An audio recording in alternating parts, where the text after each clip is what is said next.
माँ शैलपुत्री देवी का यह पहला स्वरूप है। पहले दिन माँ शैलपुत्री की पूजा की जाती है। हिमालय को शैलेंद्र और शैल भी कहा जाता है। शैल मतलब पहाड़, चट्टान। देवी दुर्गा ने पार्वती के रूप में हिमालय राज और मैना के यहाँ जन्म लिया था।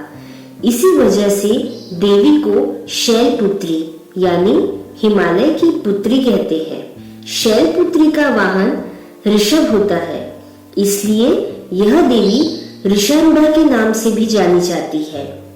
देवी के हाथ में त्रिशूल और कमल सुशोभित है। शैलपुत्री को गाय के दूध और घी से बनी हुई मिठाई का भोग लगाना चाहिए। सफल होने की चाहत तो सबको होती है, इसलिए हमें अपना संकल्प पर्वत की तरह मजबूत बनाए रखना चाहिए। ब्रह्मचारिणी माता का दूसरा स्वरूप। ब्रह्म का मतलब होता है तप और चारिणी यानी आचरण। तो ब्रह्मचारिणी का अर्थ है जो ब्रह्म के अनुसार आचरण करे। माता पार्वती ने भगवान शिव को पति के रूप में प्राप्त करने के लिए घोर तपस्या की थी।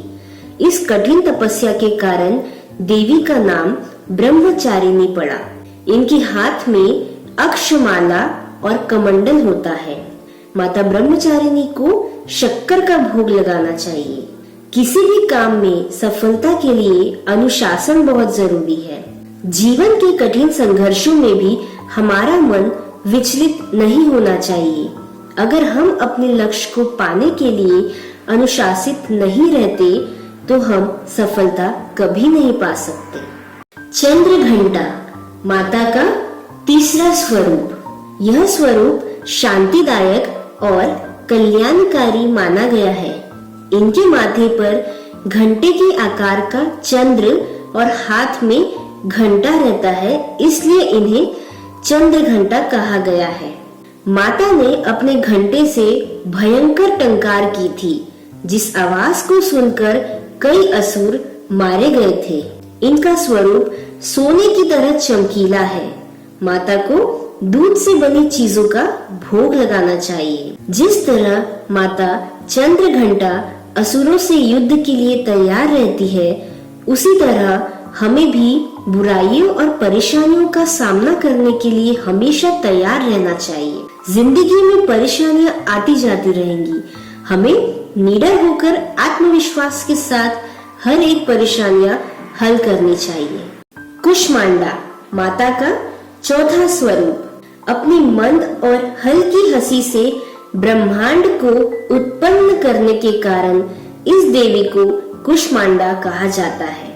जब चारों तरफ अंधेरा ही अंधेरा था, तब माता ने अपनी हंसी से ब्रह्मांड की रचना की थी, इसलिए इन्हें आदिशक्ति भी कहा गया है। इनकी 8 भुजाओं के कारण इन्हें अष्टभुजा भी कहा जाता है। माता को मालपुआ का भोग लगाया जाता है। माता का स्वरूप सूर्य की तरह तेज वाला है। ये अंधेरे में प्रकाश की तरह आती है और यही उजाला ज्ञान का प्रतीक है। अज्ञानता से बड़ा अंधकार नहीं होता। किसी भी लक्ष्य को पाने के लिए बुद्धि की जरूरत होती है। इसके बिना सफलता नहीं मिलती। कभी भी अंधकार से डरना नहीं, कोशिश करते रहो, सफलता जरूर मिलेगी। स्कंद माता माता का 5वां स्वरूप। शिवजी और पार्वती के पुत्र कार्तिकेय को स्कंद भी कहते हैं और स्कंद की माता होने के कारण माँ दुर्गा के 5वें स्वरूप को स्कंद माता कहते हैं। स्कंद माता अपने भक्तों को मोक्ष का मार्ग दिखाती है। माता ज्ञान, विज्ञान और धर्म की देवी मानी जाती है। उनका वाहन सिंह है जो शक्ति का प्रतीक है। स्कंद माता ने ही कार्तिकेय को युद्ध के लिए शिक्षण दिया। इसके बाद कार्तिकेय देवताओं के सेनापति बने और तारकासुर का वध कर दिया। माता को केले का भोग लगाया जाता है। जिस तरह माता ने कार्तिकेय को देवताओं की मदद के लिए तैयार किया, उसी तरह हमें भी मदद के लिए हमेशा तैयार रहना चाहिए। परिवार की जिम्मेदारी निभाते हुए भी लक्ष्य को हासिल किया जा सकता है। हालात कैसे भी हो, हमें हिम्मत नहीं हारनी चाहिए। कात्यायनी माता का छठवां स्वरूप। कात्यायन ऋषि ने देवी को प्रसन्न करने के लिए तप किया और देवी से वर मांगा कि वे उनके यहाँ पुत्री के रूप में जन्म ले।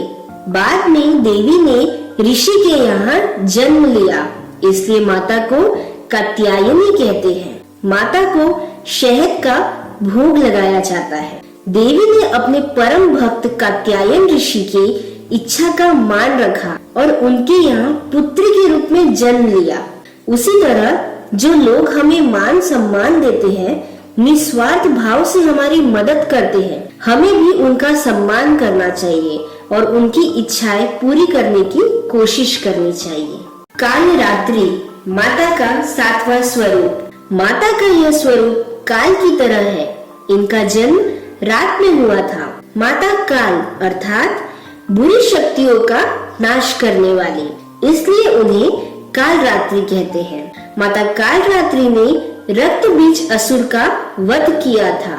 माता को गुड़ का भोग लगाया जाता है। ये देवी हठ और साहस का प्रतीक है। किसी भी लक्ष्य को पाने के लिए हमारे पास जिद और हौसला दोनों होना चाहिए, क्योंकि हर लक्ष्य को पाने के रास्ते में मुश्किलें तो आती ही है। हमें डरे बिना लगातार काम करते रहना चाहिए, तभी हमें सही मायने में कामयाबी मिलेगी। महागौरी माता का 8वां स्वरूप। पार्वती ने शिव जी को पति के रूप में पाने के लिए कठोर तप किया था। इस वजह से देवी बहुत कमजोर हो गई थी और शरीर भी काला हो गया था। तब शिव जी ने देवी के शरीर पर गंगा जल डाला था। गंगा जल और शिव जी के आशीर्वाद से पार्वती का काला शरीर एकदम गोरा हो गया। गौर वर्ण के कारण ही देवी पार्वती का नाम महागौरी पड़ा। महागौरी को नारियल का भोग लगाया जाता है। किसी भी काम में हमारे चरित्र एकदम उज्जवल होना चाहिए। स्वभाव में कभी भी छल कपट की भावना नहीं होनी चाहिए। हमें लक्ष्य पूरा होने तक रुकना नहीं है। असफल होने के बाद फिर से कोशिश करनी है। जब सफलता मिलती है तो सभी दुख दर्द दूर हो जाते हैं और नई ऊर्जा मिलती है। सिद्धिदात्री माता का 9वां स्वरूप। भगवान शिव ने सिद्धियां पाने के लिए देवी सिद्धिदात्री को प्रसन्न करने के लिए तप किया था। प्रसन्न होकर देवी ने सिद्धियां प्रदान करी। देवी की कृपा से शिव का आधा शरीर देवी का हो गया और उसी वजह से शिव जी को अर्धनारीश्वर भी कहा जाता है। देवी का यह रूप भक्त को सभी सिद्धियां देने वाला है, इसीलिए इन्हें सिद्धिदात्री कहते हैं। सिद्धिदात्री को हलवा पूरी का भोग लगाया जाता है। जिस तरह शिव जी को तप करने के बाद ही देवी ने सिद्धियां दी थी, बस उसी तरह हमें भी मेहनत करते रहना चाहिए। सफलता जरूर मिलेगी। सिद्धि का मतलब होता है एक्सपर्ट होना। अपने काम में एक्सपर्ट होना चाहते हैं तो लगातार प्रैक्टिस करनी ही होगी।